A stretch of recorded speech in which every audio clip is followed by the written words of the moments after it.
Blog Talk Radio.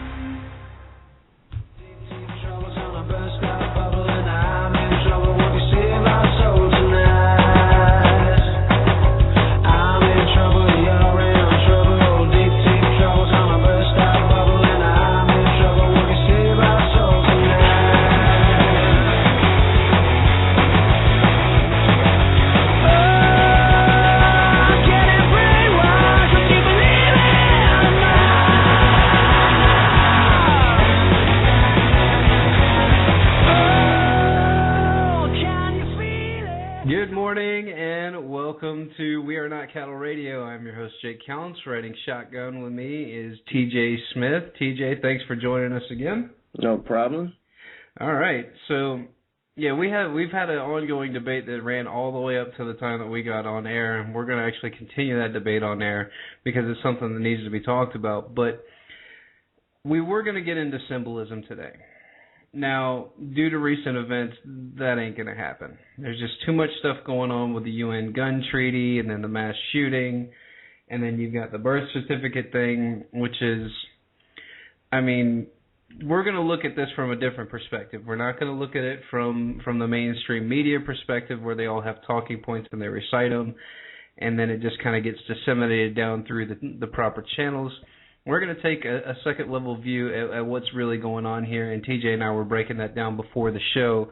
So you're in for a treat today. Not in for a treat because the UN wants to come for your guns and your firearms. You're in for the treat of truth, reality as we know it, and a different perspective than you're fed all day by the magic box that sits in your living room.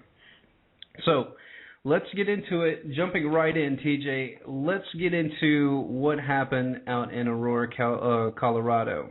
So from what we know so far, break down what we know, and I'll add the little tidbits of what I've picked up this morning. And then we're going to go into the background of the shooter.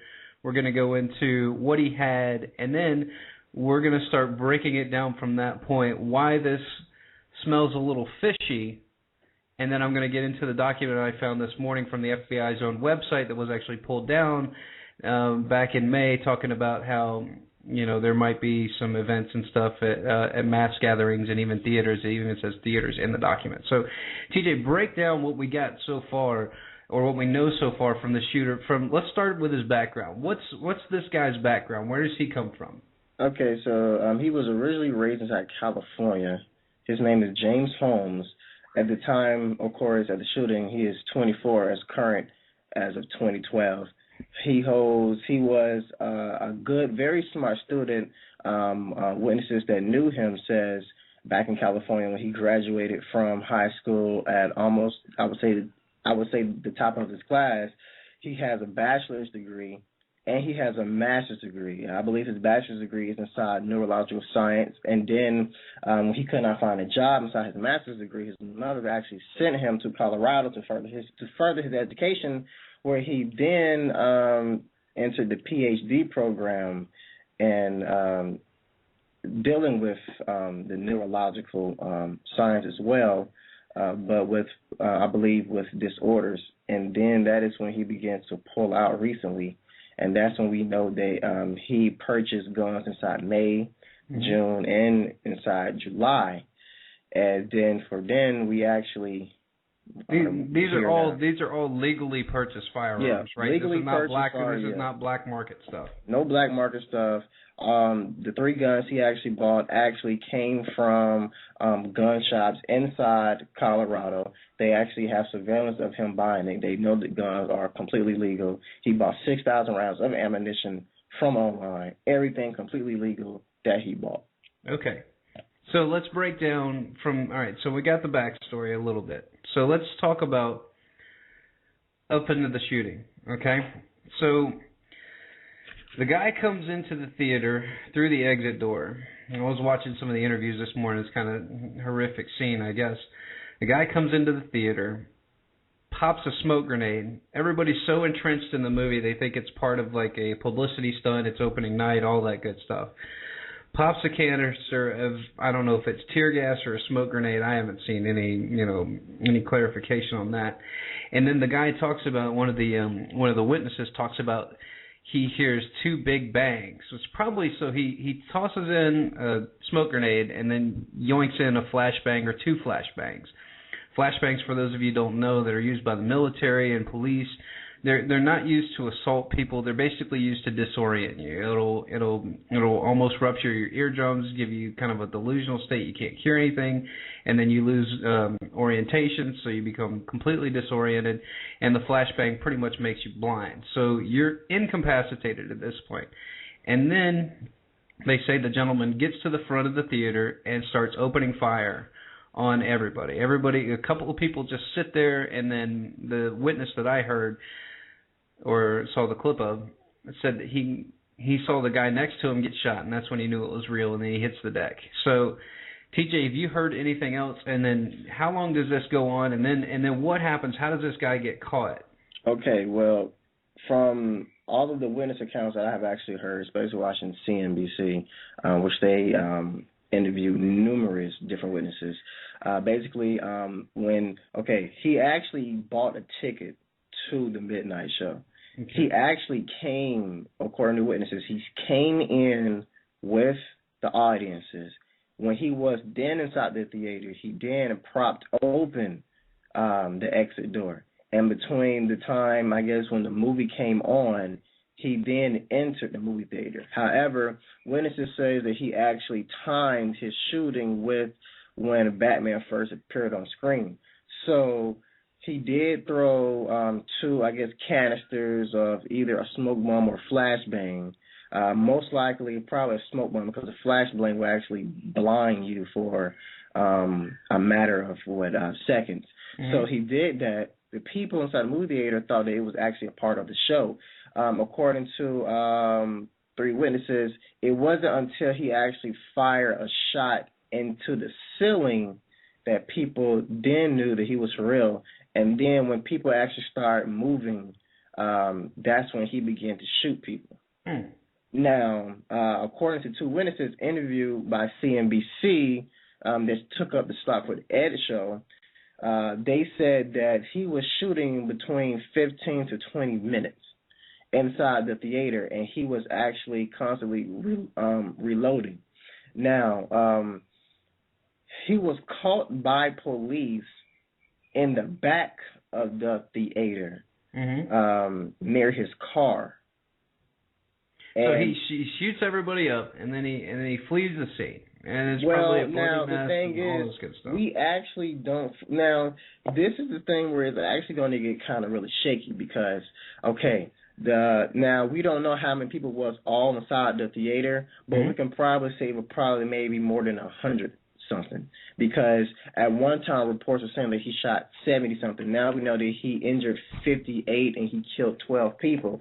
Now, the thing is, if you know a movie theater, you know that emergency exits are located towards the front on both sides. Right, or underneath, you can get back out the way you came in, Yeah, so he at first started in the front, but then he began to walk up the aisle. And as people was running for the exits, he began to shoot. Now, if this lasts for 15 to 20 minutes, in which that a lot of people, according to the police chief, he said that the majority of the people inside the movie theater actually got shot. This means that, how could he have really made it out of the theater if there were so many people trying to get out at once? You see what I'm trying to say? Yeah, and the whole... You would think that he would still be inside the theater when they found him, because I'm like, if this is a guy dressed up inside all full body armor and everybody's trying to get out of the theater, that means that he would have to exit through one of the ways that, either the ways that they came into the theater, which I doubt he came through, because when you exiting, all people, so he had to leave out from an emergency exit, and I wonder, See, here's my question. If he leaves through the emergency exit or props the emergency exit door to get all this weaponry and stuff in or get himself in later, where is the alarm? I thought that alarms go off when you exit this, when you exit a fire. Freudian slip. When when you exit a movie theater, I would assume, now I could be completely wrong on this, I would assume that when you go to exit that the alarm is going to sound, but evidently that's not the case. I don't know. There's a lot of things inside this case that even though we don't know all the details, there's a lot of things we actually don't know so far. Here you have a guy, a very quiet guy, as they say. And he disappears for like 2 months. Nobody hears from this guy, right? Yeah. He disappears, falls off the radar screen, withdraws from school, all of this.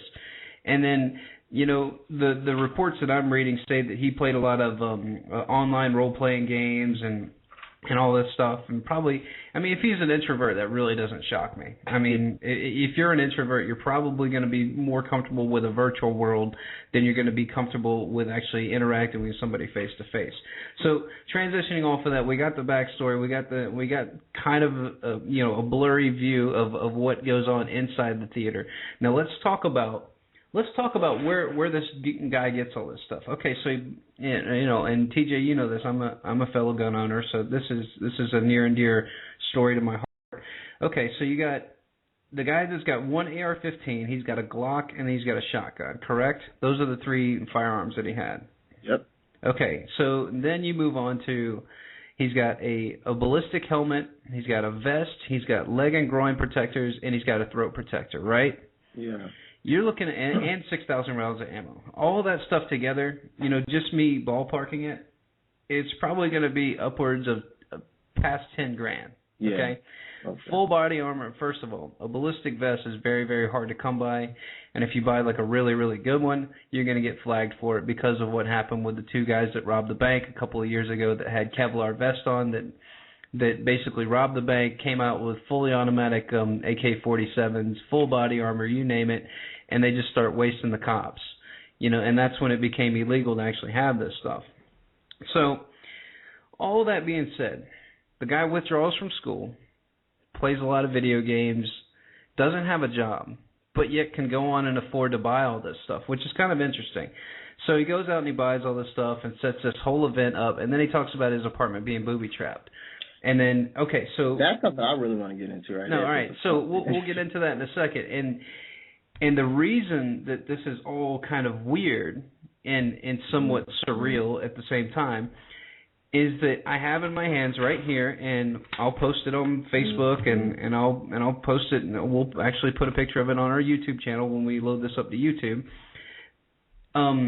Here's the actual document from the FBI. It says unclassified for official use only, roll call release in collaboration with ITACG. And this is dated the 17th of May, 2012. And no lie, people, this is exactly what the headline reads. And this is for Freedom of Information Act, all this good stuff. And this is how we got this. Terrorist interest in attacking theaters and similar mass gatherings. The FBI's official release back in May, the 17th, almost exactly 2 months ago, okay?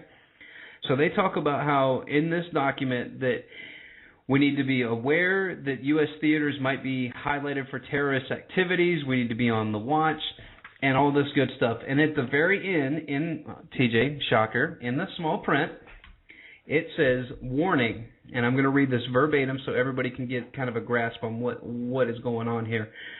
This document is unclassified but for official use only.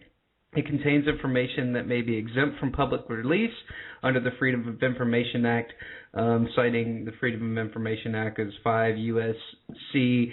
552, and is controlled, stored, handled, transmitted, distributed, and disposal of this in accordance with Department of Homeland Security policy relating to the Freedom of Information Act information. And this is the kicker. It is not to be released to the public, the media, or personnel who do not have valid need to know or prior approval from the DHS. Okay? State and local Homeland Security officials may share this document with authorized critical infrastructure and key resource personnel and the private sector security officials with further approval from DHS. Okay. So what does this all mean, man? What does this mean that DHS comes out with this warning of terrorist attacks, and then magically 2 weeks before the UN gun vote. And we'll get into that in a second because that's really the meat and potatoes of what we're dealing with here. What does that mean, TJ, if they're going to come out and say, hey, watch out for terrorists, and then a terrorist actually does what they say in their document? I think what we actually saying, like I said before, could either be two things. Either this guy actually did this himself, or we are really looking at somebody who was actually either was the fall guy or was actually hired to do this. I really believe, if anything, that he was probably most likely a fall guy because for one thing, where he lived at, there's Colorado inside the area has a major military presence. And then when you start getting into not only to, him using the guns but the rigging of the bombs of his apartment, which we are going to get into later. But a lot of times the government, they always release these things to watch out for before something actually goes, Like the Osama bin Laden boogeyman. Hey, a couple months before 9/11, Osama bin Laden comes out, he's the number one threat, and blah, blah, blah, blah, blah. And then, and drills, Pentagon, same thing. So it's like, okay, they're gearing you up for what is about to happen. Mm-hmm. And Bill Cooper got killed over that stuff, and I talk about him a lot because that's really, the guy was former naval intelligence. He understood what was going on. He came out on his little, he had like a little radio show that was just local AM, and then he did a shortwave broadcast. And he comes out and talks about, hey, anything that they're going to blame on Osama bin Laden, don't you guys dare believe it, and blah, blah, blah. And he said it might not happen in the next couple of weeks, but it might happen in the next couple of months. Boom. 2 months later, no pun intended with the boom.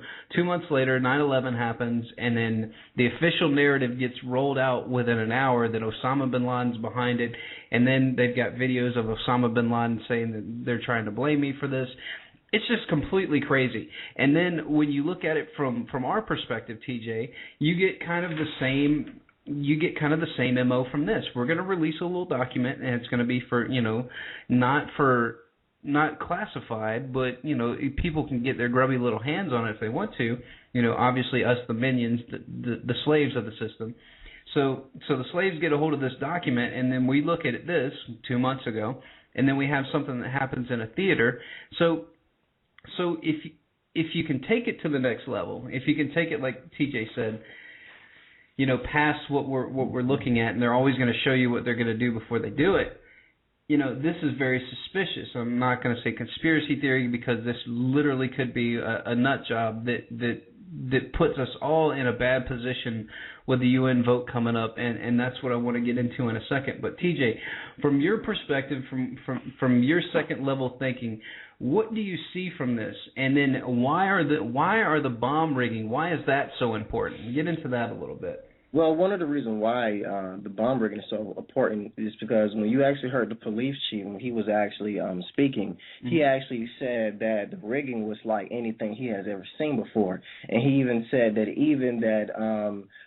their bomb squad could take either weeks or months just to get inside there. Now, here I have one question. I didn't want to stop you because you're about to get on a roll. But here's the question, okay? If you're really wanting to kill people, why in the hell are you going to tell the cops that you booby-trapped your apartment?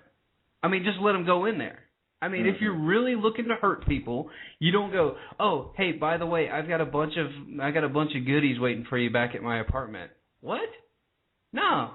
I mean, if you're really a psychopath and you really want to hurt people, you're just gonna let sleeping dogs lie, and then when they go to the apartment and the whole place blows up, and then you sit in jail with a smile on your face like the Joker. But go on, continue, and get into the sophistication behind this and why the timing's so important.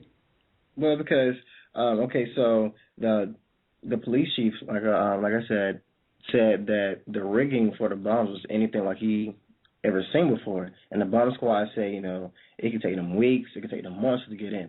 So if it's something that can take them weeks inside months, that means that the knowledge, because anybody can go on the internet and find out how to make bombs. True, but for this rigging to be sophisticated means either two things. Either he was either trained or somebody else did it for him. If you are known with the EOD, also known as the explosive ordnance disposal that the military uses, because, their whole thing is dealing with explosive and how to dispose and how to, connect bombs and stuff. It can take them their school takes 68 to 70 weeks alone just to learn how to deal with those bombs. So, and now remember now, where he lived at was a major military, presence. Only thing I'm saying is that this is a guy that freaking played video games. If this was a guy who was, master's degree, bachelor's degree, PhD, how did he learn how to sophisticatedly, rig an entire apartment with bombs? It's really weird. I mean, it really is, and it's one of those things that we're probably not going to know the whole story, and then we're going to get some kind of narrative that gets pushed down and disseminated through all the media systems, and the sheeple are going to gravitate towards it like they always do. They gravitate towards the official narrative. They gravitate towards Osama bin Laden, and the reason that we want to talk about this, the reason that this is so important, everyone, and it's a horrific event. Believe me, it's horrific.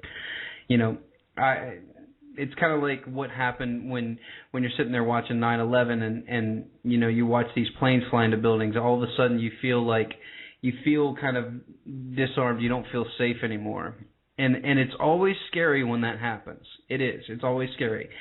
But the way that you combat this stuff, the way that you combat terror, guys, it's not going to be, the solution is not going to be, well, we need to have cops everywhere, we need to have TSA everywhere. That's not the answer. The answer, everyone, is to not pretend like it didn't happen. Acknowledge it, and also just acknowledge the fact that there is some inherent risk in living and that we're all going to die eventually. Now, I know that sounds really horrible, but if you take that perspective to it and don't let this mass media propaganda come and push this down our throat and get us so terrified, we're not even going to be terrified of Al-Qaeda, TJ. Now we got to be terrified of going to the movies. We're going to be terrified about going to get ice cream. It's a psychological event that we can't let happen. We cannot let the exact same thing that happened after 9/11, where everybody freaked out and panicked and got so nervous about Al-Qaeda getting us and bombs and terrorist attacks and all this stuff. We got so wrapped up in that we let a president pass a policy that openly lets him spy on everybody, and that everybody thinks it's good because of a name. So, I mean, from your perspective, you think that that's the way that we need to go about this? Do you think that we need to, just as a society as a whole, just acknowledge this, it was a horrible event, but then move forward saying, you know what, we're Americans, we're peaceful people, bad things are going to happen. You're more likely to get killed in a car crash on your way home, from going to the grocery store or something like that, than you're ever going to get as far as a terrorist attack or a mass shooting or something like that. It just doesn't happen, but I know it's scary because it's something out of your control. TJ, what's your breakdown from this? What do we need as a society to take away from this event? What do we need to take away? According to statistics, 3 people are shot every hour inside the U.S. alone. Mm-hmm. But one thing people have to realize is that the reason why taking away guns or even putting like a ban on guns is not going to work, or even to suppress the number of guns bought inside the U.S. is not going to work, because let's look at something. The majority of all the crimes that are actually done by guns inside the U.S. are not actually bought in gun shops. They're actually bought off the streets. Yeah, I mean, it's black market sales. Yeah, so you putting a ban on gun shops is not going to stop people from shooting, when I can go to somebody inside the streets and buy the same handgun, mm-hmm.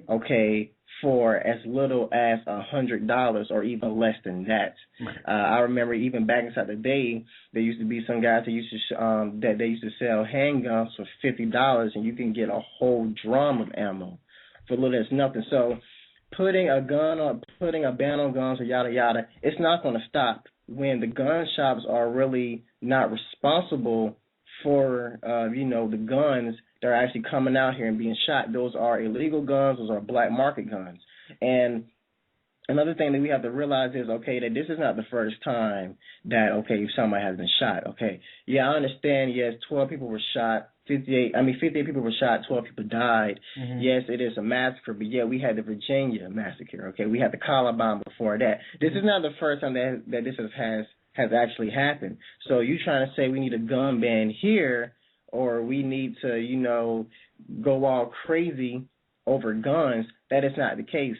Because remember now, even if you did ban guns, people can still get killed many other ways. You can still stab people. You can still run people over cars. You can still poison people, blow up people. Mm. There's still many ways to kill people. Guns is not the problem. The problem is we as a society have to accept that living inside this day and age, that we have actually been exposed to many criminalistic things, and our mindset has actually went to more further out. That's why the rate of crimes has actually been rising over the years. We have to look at ourselves and judge ourselves. We cannot judge a car if somebody runs over somebody. We cannot judge a gun, a knife, or anything. We have to judge ourselves because we are the people that actually commits the crimes. That's exactly right. And I couldn't have said it better myself. Guns don't kill people.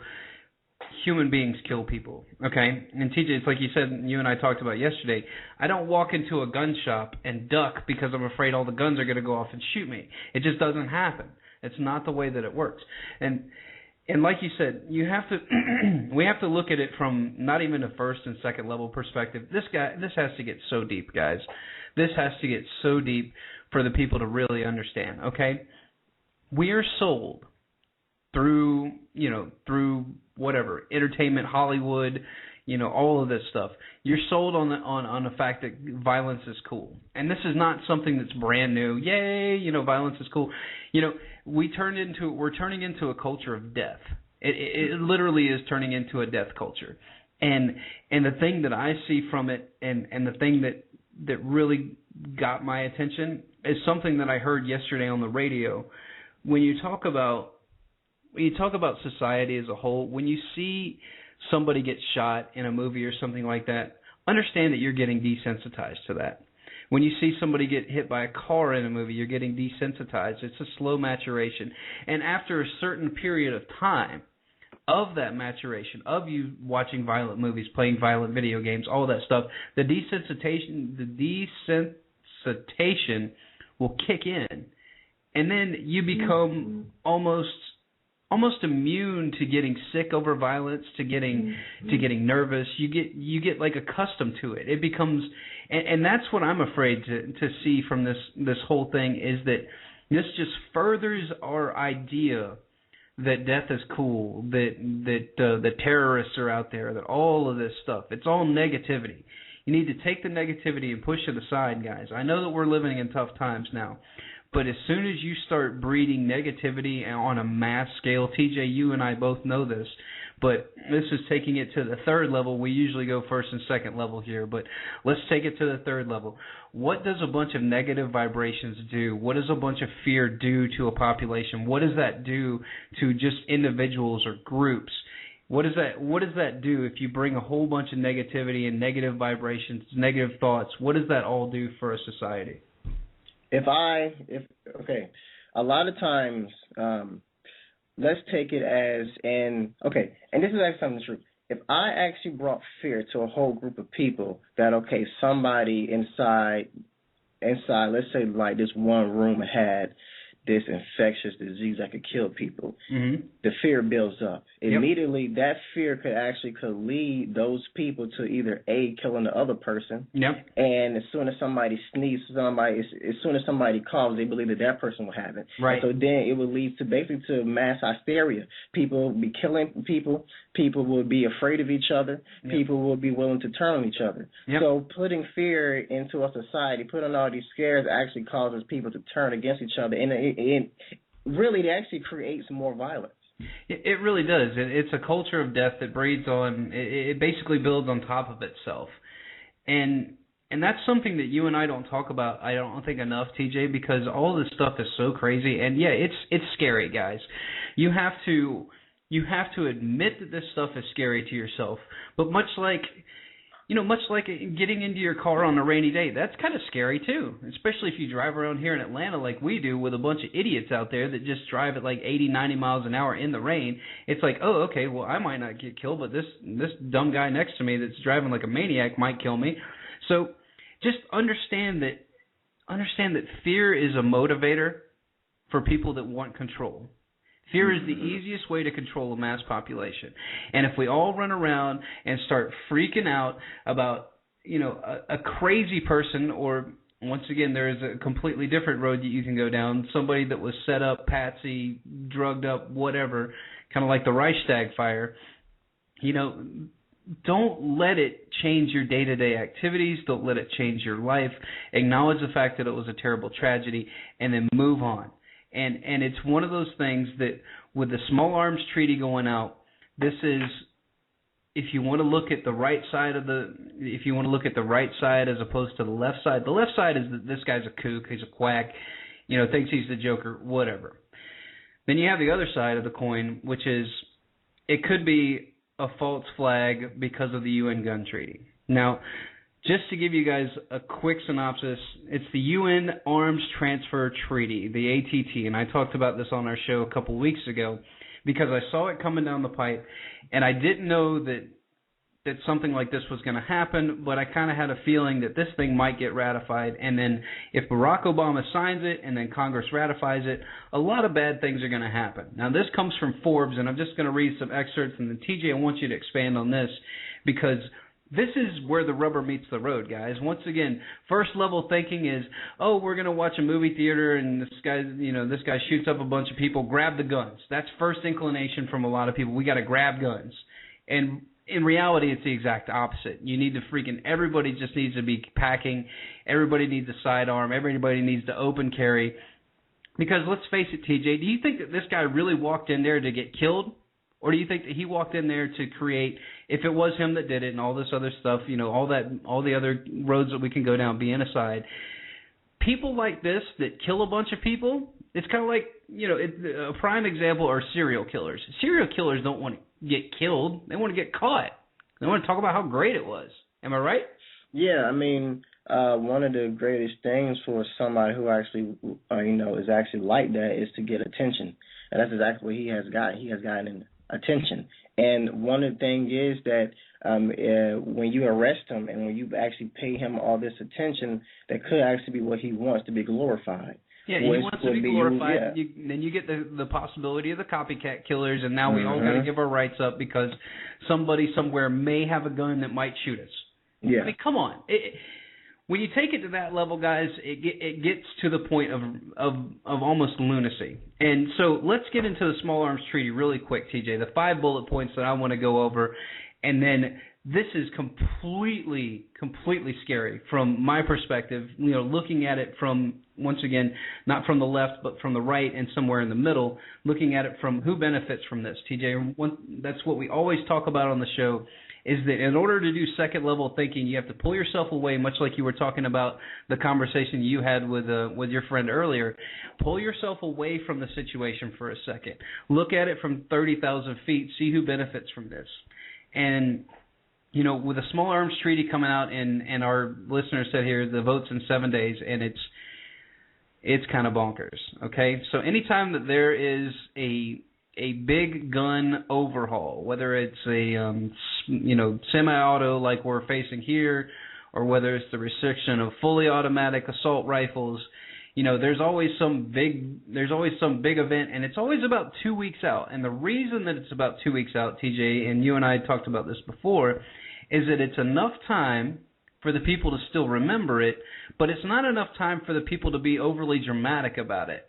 So let's get into the quick things that I wanted to go over to, and this comes from Forbes, and you guys can search this online, and it's the Small Arms Treaty, and why, and the title of the article is "The UN Agreement Should Have All Gun Owners Up in Arms," and this was back in June of this year, and this is I've read the treaty. It's pretty crazy, but it says basically it enacts tougher requirements, restrictions and creating additional bureaucratic red tape for us to get legal firearms.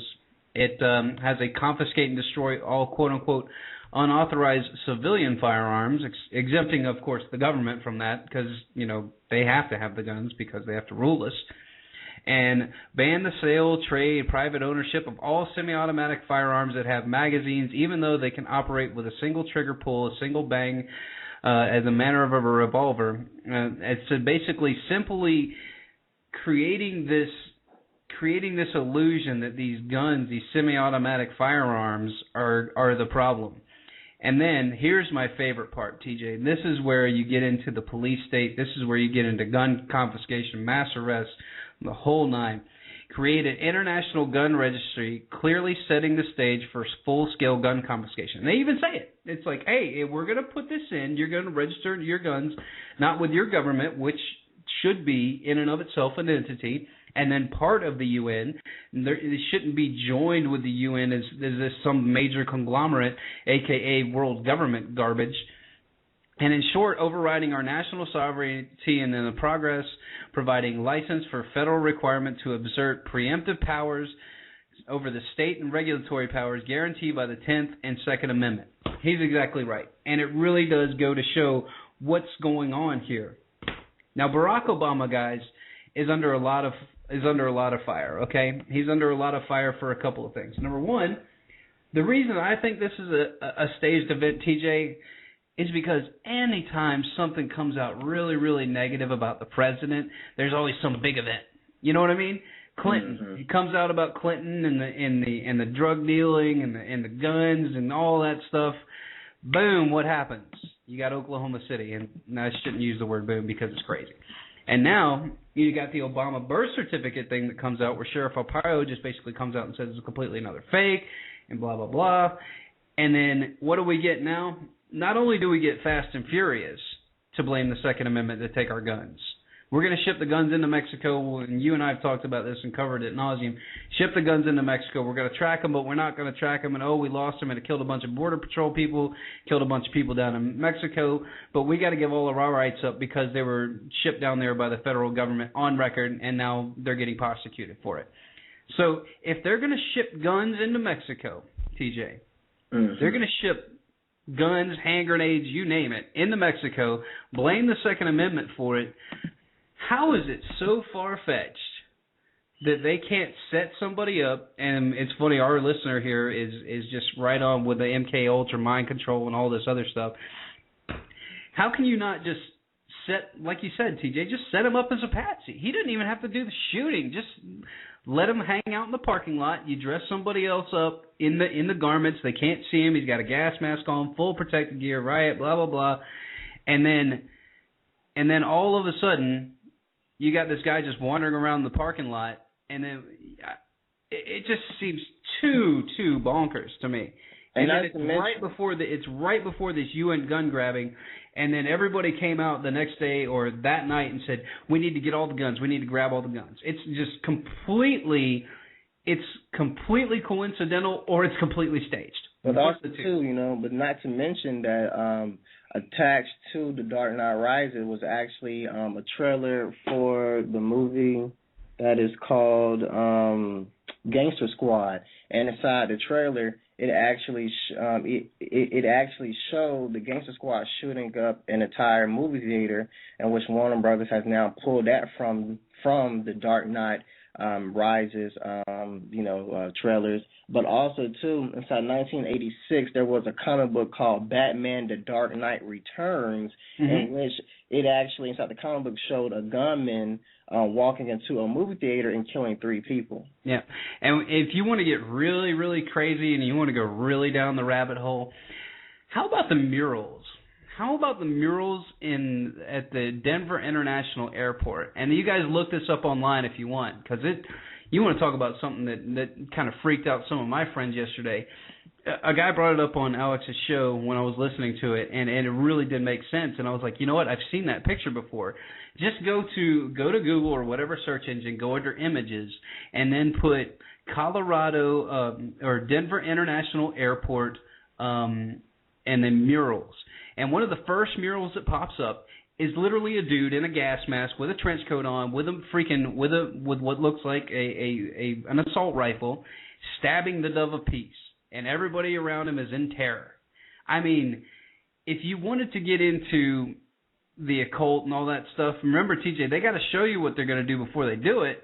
So, hey, we're going to paint a mural, and then a couple of days later, and the other part of the mural that really creeps me out is over in the bottom right-hand corner. It literally looks like what used to be 9/11. Like right after 9/11, how you had pictures of the World Trade Centers and they were cut at an angle and all that. It looks like that. But not to get into the conspiracy part of things and get way down the bunny trail, let's talk about what this UN treaty would do for us, TJ. And is taking all the guns, isn't that the answer? Let's leave the criminals with all the guns and the cops with all the guns. That's the answer, right? That'll stop all of this. Put the TSA in the malls and in the movie theaters, and that will keep us safe. And then I can go back to watching the Kardashians because that's what's really important. It's just another form of control, you know. Like you were saying, the whole entire fear, this is how they actually get their agenda across. It's okay, oh, well, there was a shooting at a movie theater, let's put TSA there.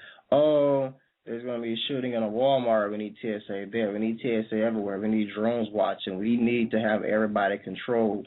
When yet, I mean, you still have, like you said, a violent culture that goes around parading it every day. Now, I know some people, I mean, of course, you know, see, this is the thing.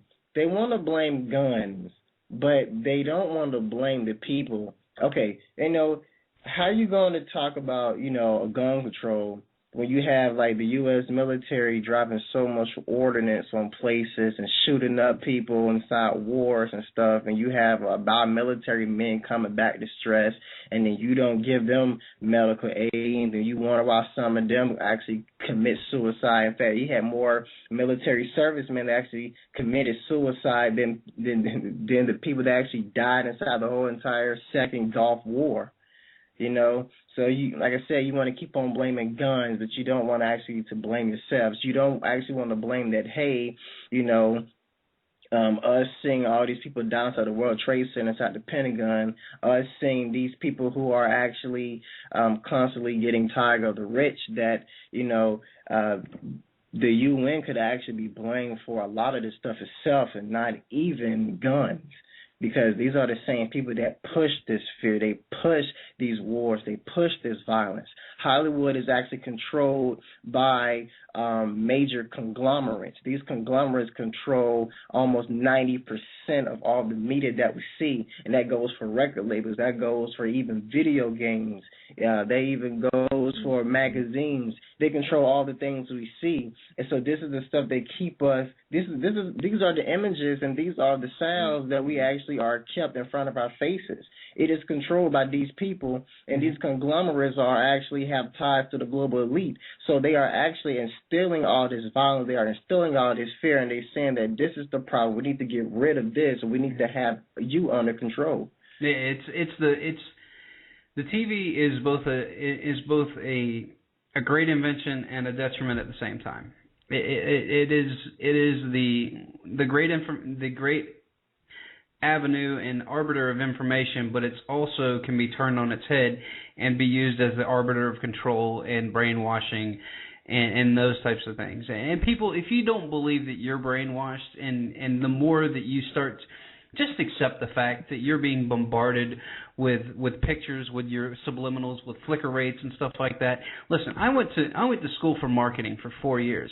I know how to manipulate somebody, and I only studied it for 4 years. I know how to manipulate somebody by a color, by putting a certain font in a certain place. Anybody that says that, oh, we can't be getting brainwashed, really? So when the government actually did studies, and when they had to remove certain ads from movie theaters back in, I believe it was the 60s or 70s, but don't quote me on that, because they were actually putting subliminals into the advertising before the show, and they would show them like pictures of popcorn and stuff like that, but they would do it really quick. It wasn't even, you couldn't notice it or register it with your conscious mind, but your subconscious was registering it and saying, wow, buttered popcorn, yummy, all of this stuff, and sales went up like 400%. So don't tell me that you can't be manipulated. Don't tell me that these people can't control you. Don't tell TJ that all this stuff and all these terrorists and stuff like that are real. And that's what we're really getting into, TJ, is the blurring of not only this death culture that we're in right now. For some reason that everybody thinks that being, that dying is cool and shooting people is cool and torture is cool. This is a really bad road to go down as a society, because if you start accepting the fact that this stuff is cool, you're really just basically you're taking your morals and you're flushing them down the toilet. And I think that that's what we're seeing here in the United States. It's just an escape from morality. You have all of these people that want to go out and incite violence and all of those things because they want the control behind it. That's when you think that that's it. I would totally agree. You get people so hyped up, you get people on edge, and then it's like TJ said, it's complete divide and conquer. All right. Mm-hmm. So if you have this guy and he's the new boogeyman, and they're even branding him the Joker. No. You can't do it. Don't accept it, people. Do not accept them branding this guy as the Joker, because then what do you get? You get a blurred vision, you get a distorted reality, and then it's a free-for-all. As soon as you buy into the fact that something that's in a comic book or something that it's in a movie can be real, then it's open season. Everything can be real now. The Loch Ness Monster can be real. Space aliens can be real. Reptilians can be real, like David Icke believes. I mean, come on. You can't go down this path. It's very, very scary, I know, but don't let it do it. Don't let it manipulate you into where – and it's funny, I was talking to a bunch of my friends yesterday, and there's a general consensus from almost everybody. It's either what's going to happen is that this is going to be used as a control variable, or it's going to be used as the boy that cried wolf, and you're going to become desensitized to it. TJ, what are your thoughts on that? Either the variable control, we're going to give all our rights up because either Al-Qaeda is going to get us or some guy in a mask is going to get us, or it's just going to be like the boy that cried wolf and everybody's just going to be like, oh, another whatever. Well, one thing you have to understand about America, not only America, but one thing about the world is that we see something tragic one day and then we just move on. That has actually happened numerous times. So, yeah, we're going to hear about this, and then we're going to move on. Just how we moved on from the Trayvon Martin case. That's how we moved on from Columbine. That's how we moved on from Virginia 9/11. Tech. I mean, 9/11 took a while, but we still moved on from it. And that's a great point, man. And if you I'll put it like this: if they really wanted gun control, okay, they would have actually done something. I mean, like if the people, see, anytime when they do something and it doesn't work, they have to do it again. Yeah. Like before they had the Oklahoma City bombing, there was another bombing. I forget what city was that. Was that New York? The First World Trade Center where they botched up the bombs, and it was literally an FBI guy that was or CIA guy that was set up. Even though I reckon they even came out, there was the freaking FBI, whoever FBI guy that said, no, we're going to replace this with a real bomb. Okay, so they was behind that. Okay, that doesn't work. Okay, so now we need to blow something bigger. So we use this explosion inside that whole conspiracy thing with the freaking Oklahoma City bombing, in which if you all have not seen A Noble Lie, which is about the Oklahoma City bombings, you really need to watch that documentary. You will be like, okay, wow, change your whole entire perspective on the whole entire thing. But, we had Columbine, and you did have some other things. I believe that the biggest school shooting was Virginia Tech, in which he killed, I believe, 35 or 38 people. Yep. So that right there, okay, we mourn. And they had a stand-down order there, too, right? Like, for 4 hours, the guy just keeps walking.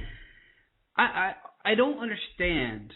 I do not understand this, and this is where we really need to start getting upset. And you need to start directing your frustrations toward the proper channels.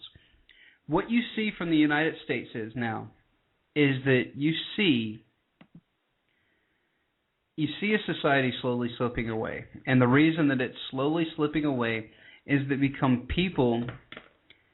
And it's funny that I just had this realization, but people are becoming more, TJ, I think that people are becoming more and more terrified internally as what's going on as far as the slow decline of society from a financial standpoint, the slow decline of morals, and then you get little events like this, which is really what's going to push us in a bad direction.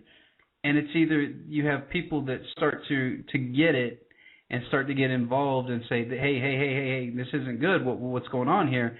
And they get involved and they start paying attention. Or you get people that slip deeper into the trance. And that's what really scares me, is that I don't see a lot of people. You know, Alex Jones says people are waking up. People are waking up. Maybe I don't see it. It's not a lot of people that's waking up. And that's fine. It's that what do we do? I mean, what do you do as an individual to really get a grasp on all of this stuff? And when I see it from my perspective, is that you have to take it to an approach of, let's go all the way back to not talking about this stuff like it's politics, man, because it's not politics anymore. We have to talk about it like we're all human beings, okay? Yeah. You need to take it back to the simplest form. What do you believe in? Do you believe that it's your right to protect yourself? Yeah, I do believe it's my right to protect myself. Do you believe it's your right to a free and happy life and not have people intruding on your privacy? Yeah, I do believe that. And take it from a list of things that you believe as an individual, and then look at what's going on. They're all getting taken away. Everything's getting taken away. Your ability to have a free life and not have people grope you. Your ability to be able to make money and prosper is slowly being taken away by the banks, and they're taking your money, but they're taking it 1 penny or 2 at a time, so you don't really notice. Your ability to be able and protect yourself. That's the key, guys. Is that if you look at it from a humanity perspective, if you look at it from the global view of things, we're slowly not getting our rights as far as a piece of paper saying the Bill of Rights Constitution. You're getting your rights as a human being taken away. Yeah. And that's where you need to get pissed. That's why you need to get upset about this stuff. And that's why you just need to unplug from the system and say, you know what? What's really going on here? Why is all this crazy stuff going down? TJ, what would you say from your perspective? What do we got to do as far as a takeaway? And how do you get people to engage in and release this false reality that they're in? Release the TV culture. Release all of that stuff. There will be time for that stuff later, guys. Okay. But the fact of the matter is we fell asleep at the wheel as a nation, and now we're suffering for it. It's all the American population, by the way. This is all on us. We can't blame anybody else.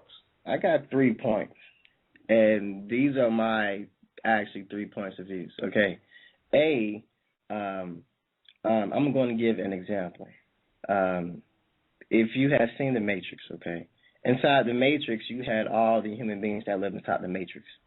All these are people who was not aware of what was going on. But then when you got into The Matrix Reloaded and The Matrix Revolutions, you saw that Smith then began to infect the people, and they turned into him. So we have the people living out here inside the world not knowing what's going on. And so now what they are doing is they are taking their evil, sadistic ways, and they are now infecting us, and we are turning into these sick people. If you don't think the global elite are sick, then you have been told wrong. The global elite are some of the sickest people on the planet of this earth. The stuff they do, the things they have done, it would probably make you throw up if you actually knew the things they have done. Oh, yeah. And now we are turning into, we went from fearing Al-Qaeda to now us as a people are becoming the new terrorists of the generation. Yeah, and you're going to have to fear your neighbor, because your neighbor might come into a movie theater and shoot everybody up. Because remember, this guy was an introvert, and he was very nice, and everybody thought he was really smart, really well controlled, really well behaved, super nice guy, super smart, and he's a killer. So now that means everybody's like, oh my God, all bets are off. Anybody can be a killer, right? Yeah. And my second point is this. Now I'm gonna have to go biblical.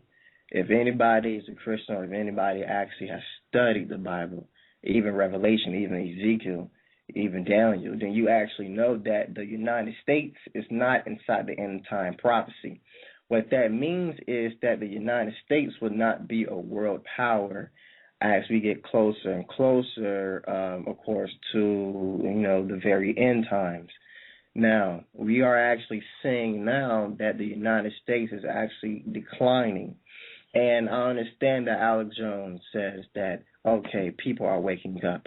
But from what I am seeing, I believe that people are actually not waking up. I believe that you actually have more and more people who are actually slipping further into the grasp of this new world order. I believe that what you're going to see is inside the future, you are actually going to see there's going to be, I believe there's going to be a completely mind control, not really mind control, but if you know about like a global conscience, I believe that everybody will soon just completely just believe everything that these people say. And to me, I really don't see the population, the generations, even my generation, okay, I'm 21. I know a lot of my people inside my generation, they don't read, black, white, and Hispanic. A lot of them do not read. I know that for a fact. I know that a lot of them don't care about politics. They don't care what's going on. Only thing they do, they care about themselves, and they listen to, of course, the entertainment, and they are being fed lies, and they don't want to care.